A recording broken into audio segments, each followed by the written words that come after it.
بسم اللہ الرحمن الرحیم۔ السلام علیکم۔ بنی اسرائیل کی وہ قوم جو بندر بن گئی، یہ واقعہ حضرت داؤد علیہ السلام کے عہد میں پیش آیا، جب ایک قبیلہ نے قوم بنی اسرائیل سے علیحدہ ہو کر دریا کے کنارے اپنے رہنے کے لیے مکان بنا لیے اور وہیں آباد ہو گئے۔ ان لوگوں نے اکثر کام احکام تورات کے خلاف شروع کر دیے۔ ان میں ایک یہ بھی تھا کہ وہ ہفتے کے دن مچھلی کا شکار نہ کیا کریں اور نہ ہی دنیا کے کوئی خرید و فروخت کریں۔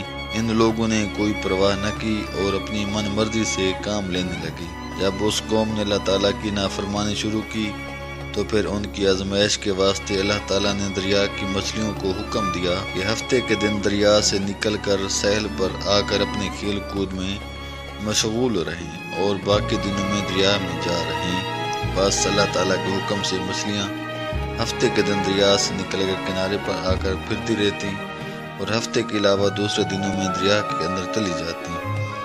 آخر یہودیوں نے ان کو دیکھ کر لالچ سے ایک چال چلی کہ انہوں نے دریا کے کنارے پر نہر کھود کر وہاں اپنے جال ڈال دیے، کیونکہ ہفتے کے دن مچھلی دریا سے آ کر کھیل کود کے بعد دوبارہ دریا میں واپس چلی جاتی تھی۔ آخر وہ سب ہفتے کے دن نہر میں جال ڈال کر رکھتے۔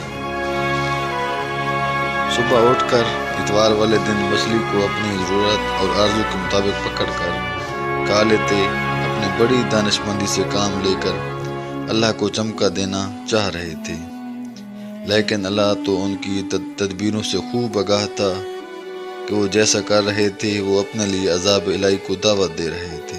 ان لوگوں میں 3 فرقے بن گئے تھے۔ ایک تو ان میں وہ لوگ تھے جو شکار کرتے تھے، دوسرے لوگ وہ تھے جو باز آ گئے تھے اور دوسروں کو نافرمانی سے برابر منع کرتے رہے تھے، اور تیسرے وہ تھے جو منع کرنے سے تھک گئے تھے اور منع کرنا چھوڑ دیا تھا۔ تو اللہ کے عذاب کا دن آ پہنچا۔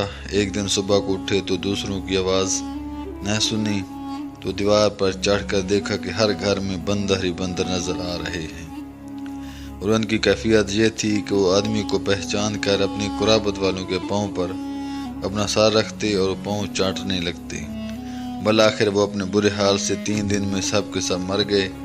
تو مسلمانوں نافرمانی کا سبب اللہ تعالیٰ کو حکم سے بنی اسرائیل کے چہروں کو مسخ کیا گیا، یعنی ان کی شکلیں بندروں جیسی ہو گئیں، اور ہم لوگ چونکہ خاتم النبیین کی امت میں سے ہیں، اس لیے زمانے میں گناہوں کے باوجود رسول پاک کی وجہ سے ہمارے چہرے مسخ نہیں کیے جا رہے۔